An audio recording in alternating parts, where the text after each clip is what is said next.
बोले महाकालेश्वर महादेव की जय। श्री अम्बे मात की जय। श्री सती मात की जय। आत्मीय बंधुओं, आप सबको कहने में बड़ी प्रसन्नता हो रही है। हमारे आदरणीय आत्मीय नितिन आचार्य जी के घर आज हम श्रावण मास के पवित्र महीने में रुद्राभिषेक का पवित्र पूजन करने जा रहे हैं। ये मार्ग बहुत ही देव और पवित्र है। भगवान शिव की कृपा प्राप्त करने के लिए भगवान शिव एक महीने के लिए भूमि पर आते हैं और भक्तों का कल्याण करते हैं।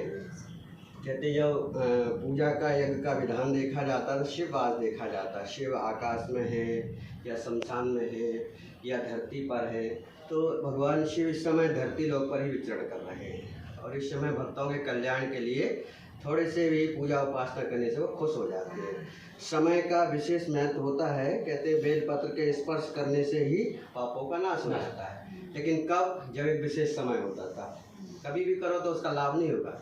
27 नक्षत्र हैं, 27 नक्षत्र में से एक स्वाति नक्षत्र कहलाता है। कहते हैं एक पक्षी जैसे बारिश चालू होती पीहू पीहू की आवाज़ करता है। वो वर्ष भर किसी नदी नाली कुएं का पानी नहीं पीता। एक भी बूंद उसके जिब्या पर पड़ जाती है तो वो एक वर्ष के लिए तृप्त हो जाता है। और हमने ये भी सुना है कि बांस का जो पेड़ होता है उसमें एक बंसलोचन बड़ी दिव्य औषधि बनती है।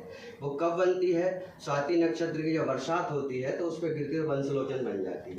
ये भी सुना है कि केले में कपूर बनता है, तो वो कब बनता है? जब स्वाति नक्षत्र की बारिश होती है, केले के ऊपर जब बूंद पड़ती है तो कपूर बन जाती है। और ये भी सुना है कि नदी में पड़ी हुई सीप में मोती पाए जाते हैं। लेकिन वो कब पाए जाते हैं, कब बनते हैं? जब स्वाति नक्षत्र की बूंद गिरती है तो चमचमाता मोती बन जाती है। तो कहते हैं काले नाग का डसा हुआ कोई पानी में नहीं आया, तड़प तड़प के मर जाता है। लेकिन मणिधारी नाग को कोई देख लेता, दर्शन कर लेता, सुखी संपन्न बन जाता है ना। तो ऐसा ही हमारे गुजरात में भी नागेश्वर भगवान का जो मंदिर है नाग नागिन के, और नागेश्वर के रूप में भगवान मणिधारी नाग के रूप में ही गुजरात में निवास करते हैं। उनकी कृपा से गुजरात में सभी सुखी हैं, संपन्न हैं। और मणिधारी नाग बनता है कब?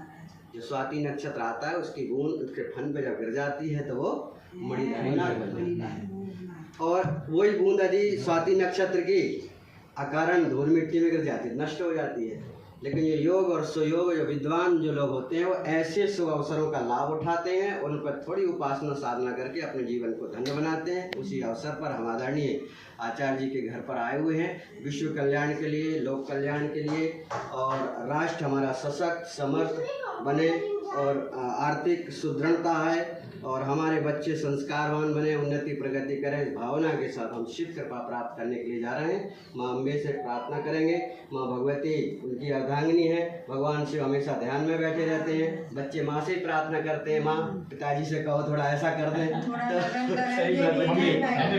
तो बच्चों की माँ की बात सुनते हैं बच्चे और पिता सुन लेते हैं तो बच्चों का कल्याण हो जाता है। भगवती का चित्र लगा हुआ है, भगवान शिव बैठे हुए हैं। हम उनसे प्रार्थना करेंगे माँ भगवती हम सबका कल्याण करें। और ऊपर भगवान वास्तुदेव बैठे हुए हैं जो वस्तुएं प्रदान करते हैं। जितना भी हवन में साज सज्जाएं वस्तुएं हैं उन्होंने प्रदान की है। ये कला के और गुण के देवता कहे जाते हैं। बिना वस्तुओं के हम कोई पूजा नहीं कर सकते हैं। भगवान की प्रतिमा मूर्तियाँ जो बनाई है किसने बनाई? भगवान वास्तुदेव। इनका दूसरा नाम है भगवान विश्वकर्मा जी। सभी देवताओं का आह्वान करेंगे, पूजन करेंगे, सबके कल्याण की प्रार्थना करेंगे। बोले गायत्री माता की जय, परम पूज्य गुरुदेव की जय, परम वंदनीय माता जी की जय, श्री अम्बे माता की जय, श्री सती माता की जय। ओम नमः पार्वती पतये हर सबका कल्याण करें। अब एक तरफ